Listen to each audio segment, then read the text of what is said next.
تیرے قدموں میں مر جاؤں۔ میں کچھ دن پہلے ایک جگہ تعزیت اور ڈرتا ڈرتا گیا تعزیت کرنے، پرانے جاننے والے تھے، دوستوں کا رشتہ تھا، تو میں ایک ہی بیٹا تھا، تو وہ مجھے پتا چلا کہ ٹرین ایکسیڈنٹ میں انتقال کر گیا، تو میں ڈرتے ڈرتے گیا کیونکہ معاملہ مشکوک تھا۔ اور جب میں تعزیت کے لیے اندر پہنچا تو ہمارے جو انکل تھے، جن کا میرے دوست تھے، وہ ان کے کچھ عزیز کہنے لگا کہ حضرت جی آپ کے ساتھ والے باہر جا سکتے ہیں؟ تو میں نے کہا چلے جاتے ہیں۔ میں دوستوں کو گاڑی میں بھیج دیا، اور جب میں نے اس سے بات چیت کی، کہنے لگا میرا بیٹا ایکسیڈنٹ تو میں نے بنایا ہے، وہ تو خودکشی کر کے مرا ہے۔ شادی کے 11 سال بعد خدا نے ایک بیٹا دیا تھا، اور مجھ سے غلطی یہ ہوئی، میں نے کہا میرے بیٹے کو تکلیف کوئی نہ آئے، اس کے منہ سے جو نکلا میں نے اسے دیا، جو اس نے مانگا میں نے دیا۔ کہتا ہے جو شخص 16,000 مہینے کا کمائے اور بیٹے کو 40,000 کا موبائل خرید کے دے، کہتا ہے میں نے ہر سہولت اسے دی۔ پھر ایک امیر کی لڑکی سے یونیورسٹی میں پڑھتے ہوئے اس کا تعلق بنا، بچی کے میسج بھی میں نے اپنے موبائل، اس بچے کے موبائل میں دیکھے، اور اس لڑکے نے جو میسج سینڈ کیے وہ بھی میں نے دیکھے۔ پھر میں گھر پہنچ گیا، میں نے بیٹے سے منتیں کی کہ بیٹا وہ ہمیں رشتہ نہیں دیں گے، ہماری برادری بھی چھوٹی ہے اور ہمارے جیب میں پیسے بھی کوئی نہیں۔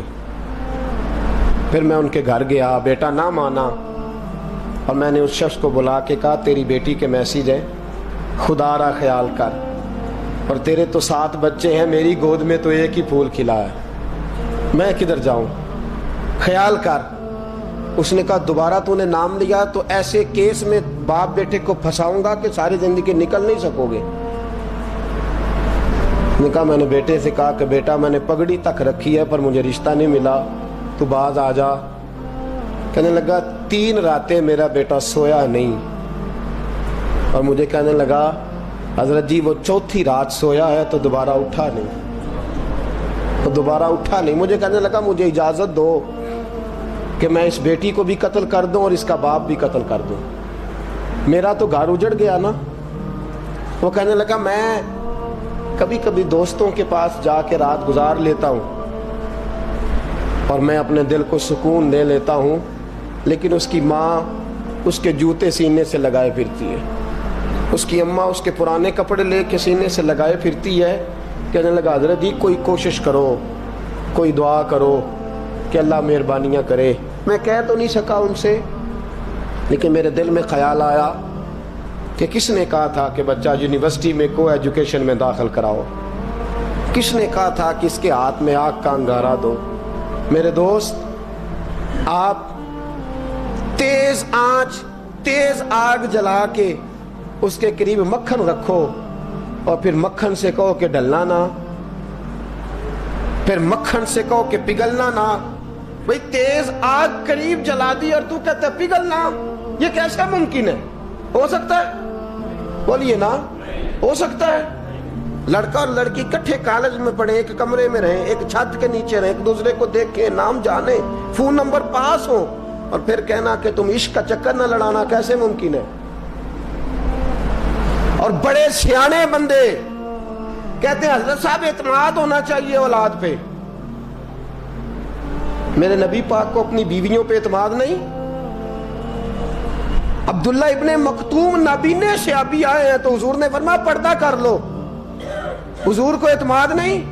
مصطفیٰ سے پاک گھر کسی کا ہو سکتا ہے؟ فرمایا پردہ کر لو، نقاب ڈالو۔ سونے وہ تو نابینا ہے، فرمایا تمہیں تو نظر آتا ہے نا، ڈالو نقاب۔ یہ اعتماد ہونا چاہیے۔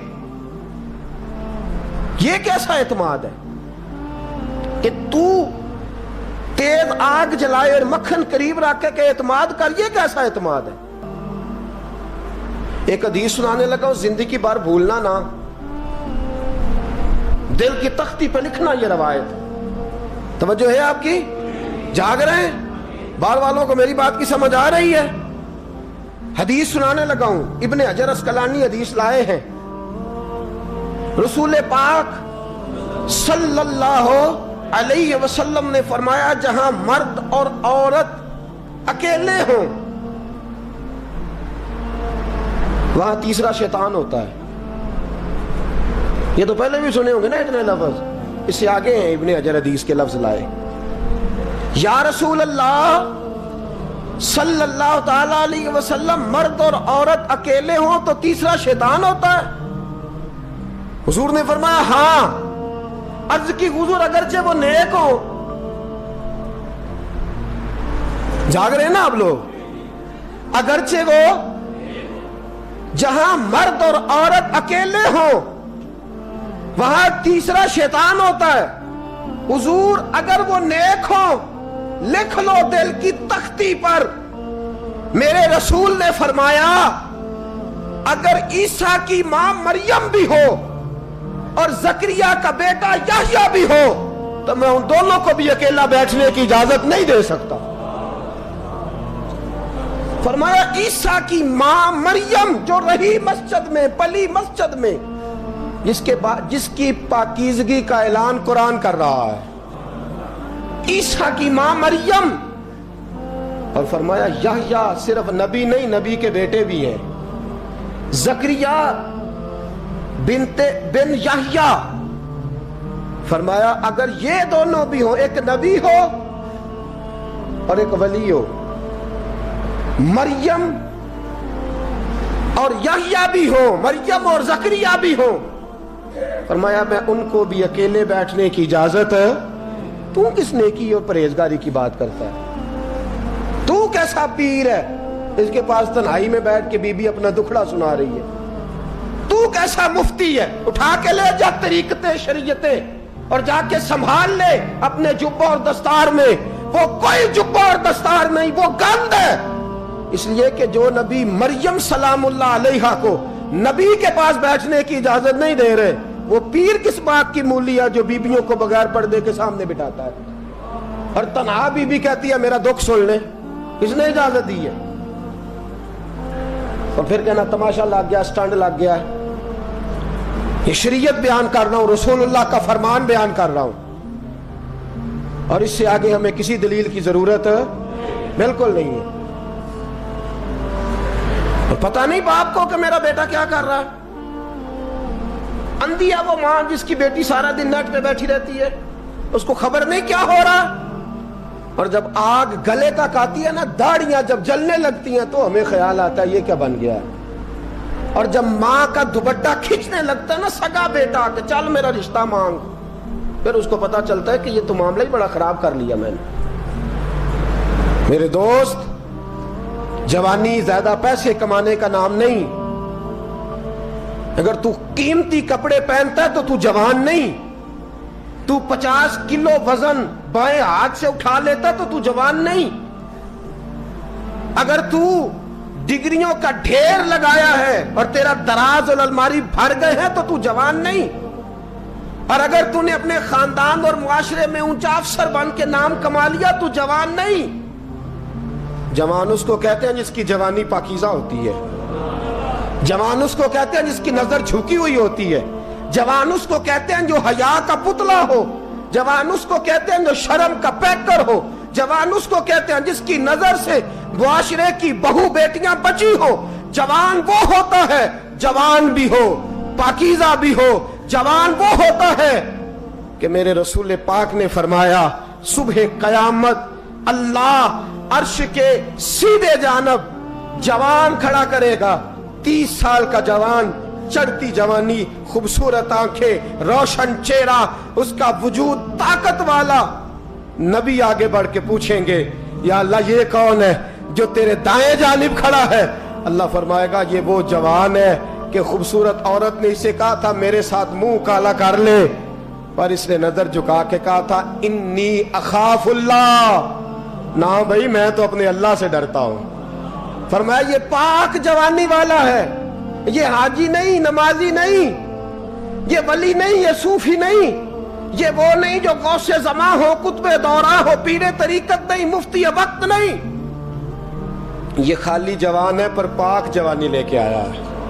یہ خالی جوان ہے پر پاکیزہ جوانی لے کے آیا. یہ خالی جوان ہے پر اس کی نظروں میں حیا بڑی ہے. یہ پاک، یہ کیا تماشا لگ گیا. عشق کا چکر. اور آج جتنی مصیبتیں کھڑی ہوئی ہیں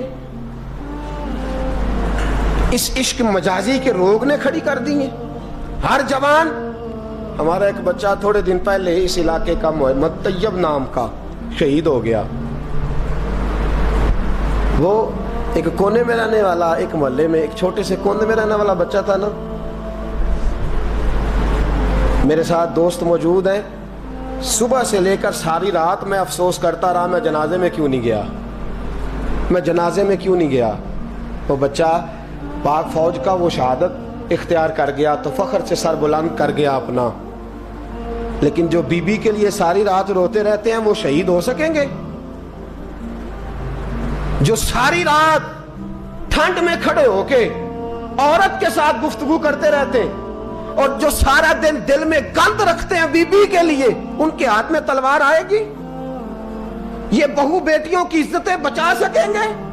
عافیہ صدیقیہ جیلوں میں جل گئی امریکہ کی, اور وہ جب بھی خط لکھتی تھی کہتی تھی کوئی محمد بن قاسم نہیں بچا, وہ کہتی تھی کوئی شہاب الدین غوری نہیں بچا.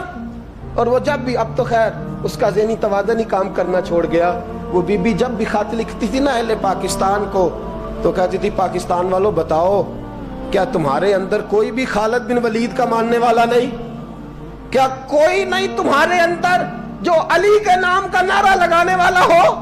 کوئی نہیں بچا جو فاروق اعظم کی سیرت کو فالو کرنے والا ہو. کوئی لاؤ جس کے ہاتھ میں تلوار ہو اور مجھے سمجھ آئے کہ یہ وہ ہے جو حسن اور حسین کا نام لینے والا ہے. کوئی نہیں بچا, اس لیے کہ گندگی دماغ میں, گندگی دل میں, گندگی روح میں تو اس کام کے لیے آیا تھا. اجمل رضا قادری صاحب کے اور ویڈیو دیکھنے کے لیے اوپر پلے لسٹ پر کلک کریں.